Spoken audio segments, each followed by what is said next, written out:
Konsekuensi syahadat. Pertama, kita bahas konsekuensi syahadat tauhid, yaitu la ilaha illallah. Kemarin kita sudah bahas sampai poin yang ketiga, bahwa konsekuensi kita mengucap la ilaha illallah adalah yang pertama, kita melaksanakan tugas dan hikmah penciptaan seluruh makhluk, yaitu yang pertama dimensinya hamdulillah. Tugas kita adalah sebagai makhluk beribadah kepada Allah, sebagaimana Allah firmankan di surah 51 ayat ke-50, wa ma khalaqtul jinna wal insa illa liya'budun. Dilahir beribadah hanya kepada Allah saja. Yang kedua, dimensinya horizontal, yaitu hamdulillah, bahwa tugas dan penciptaan kita sebagai manusia adalah untuk menjadi khalifatul fil ardh, sebagai khalifah yang menjaga kemakmuran di muka bumi, beregenerasi untuk menjaga bumi, sebagaimana Allah berfirman di surat Al-Baqarah ayat 30. Wa qala rabbuka lil malaikati inni ja'ilun fil ardi khalifah. Jadi itu tugas kita. Jadi konsekuensi syahadat, kita bersikap sebagai makhluk kepada Khalik dan juga bersikap sebagai pemelihara, tidak membuat kerusakan. Karena di ayat itu yang membuat kerusakan adalah jin. Ya, karena dulu sebelum Nabi Adam diturunkan ke dunia, yang tinggal di bumi ini jin. Jadi kita tidak seperti tidak seperti makhluk yang lain. Harusnya seperti itu, tapi yang ada malah lebih parah. Ya. Kalau binatang itu omnivora, pemakan segala, ternyata manusia lebih lagi. Aspal dimakan, surat Al-Mu'min, ada Al-Mu'minun, ada Al-Mu'min. Kalau Al-Mu'minun nomor ke-23. Kalau Ghafir atau Al-Mu'min surat nomor ke-40 ayat yang ke-60. Allah berfirman, ud'uni astajib lakum. Mintalah kepadaku, niscaya akan aku mengabulkan. Oh, enggak usah dilihat. Jadi langsung Pak, Allah berfirmannya direct, enggak pakai perantara. Nah, Allah enggak nyuruh Nabi Muhammad katakan juga, tapi langsung ud'uni astajib lakum. Kamu minta padaku, aku akan kasih. Sama juga di surat Al-Baqarah ayat 180.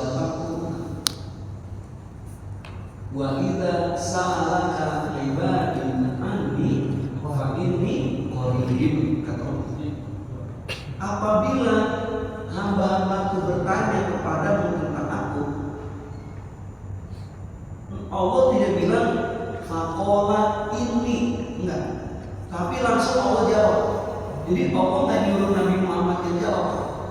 Kalau faqala, maka katakanlah Nabi Muhammad, inni qarib, aku dekat.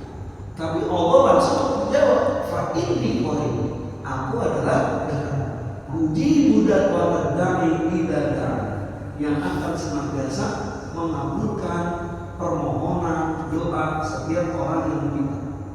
Yang penting terpenuhi syaratnya.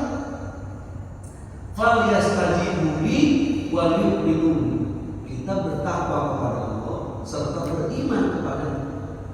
La'allahum yarshudun, agar kamu termasuk orang yang mendapatkan petunjuk. Nah, sebagaimana Allah firmankan juga di dalam surat Az-Zumar. Ya, surat Az-Zumar, surat nomor ke-39 ayat yang ya.